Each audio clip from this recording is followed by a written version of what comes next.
ఈరోజు మన భూమా మన ధీమా కార్యక్రమం ద్వారా ఈ చింతకుంట్ల గ్రామంకి ఇక్కడికి ఎస్సీ కాలనీకి రావడం జరిగింది.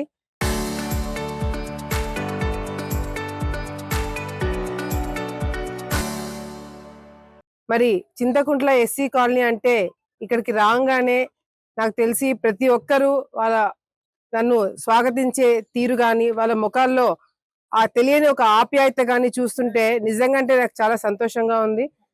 ఇప్పుడించే కాదు, గత ఎన్నో సంవత్సరాల నుంచి చింతకుంట్ల ఎస్సీ కాలనీలో ఉన్న వాళ్ళందరూ కూడా ఎన్నో సందర్భాల్లో మాకు అండగా నిలబడి మాకు తోడుగా ఉండి ప్రతిపక్షంలో కూడా ఎన్నో ఇబ్బందులు పడి ఆ రోజు మన మున్సిపల్ ఎన్నికల టైంలో కూడా ఇక్కడున్న ఎస్సీలు చాలా గట్టిగా కొట్లాడి ఆ రోజు ధీటుగా పనిచేయడం జరిగింది. ఈ రోజు వాళ్ళందరికీ కూడా నేను ఒకటే మాటిస్తున్నాను, మా ప్రభుత్వము మన ప్రభుత్వము వచ్చిన తర్వాత ఈ రోజు ఎన్నో అభివృద్ధి కార్యక్రమాలు మనం చేస్తున్నాము.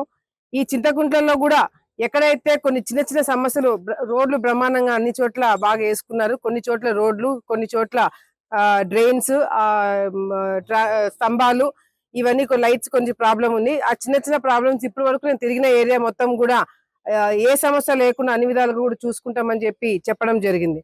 అంతేకాకుండా ఎంతో ఇబ్బందులు పడిన కార్యకర్తలు కావచ్చు, భూమా కుటుంబంకి ఎన్నో సంవత్సరాల నుంచి అండగా ఉన్న వాళ్ళందరూ కూడా చాలా మందికి ఇల్లు లేక అద్దెకి ఇంట్లో ఉంటూ, అదేవిధంగా స్థలాలు లేక చాలా ఇబ్బందులు పడుతున్నాం కళ్ళారా చూపించడం జరిగింది. వాళ్ళందరికి కూడా స్థలాలు, ఇల్లు ఇప్పించి వాళ్ళందరూ కూడా సొంత ఇంటి కళ నెరవేరుస్తామని వాళ్ళందరూ కూడా కార్యకర్తలకు నేను మాట ఇవ్వడం జరిగింది. తప్పకుండా ఈ కార్యక్రమం ద్వారా నేను తిరిగిన ఏరియా మొత్తం కూడా ఎక్కడెక్కడ నా నోటీస్ కి ప్రాబ్లమ్స్ వచ్చినాయో ఆ ప్రాబ్లమ్స్ అన్ని కూడా వెంటనే తీరుస్తామని చెప్పి సందర్భంగా తెలియజేసుకుంటున్నాం. ఈ కార్యక్రమము ఇది 4వ రోజు.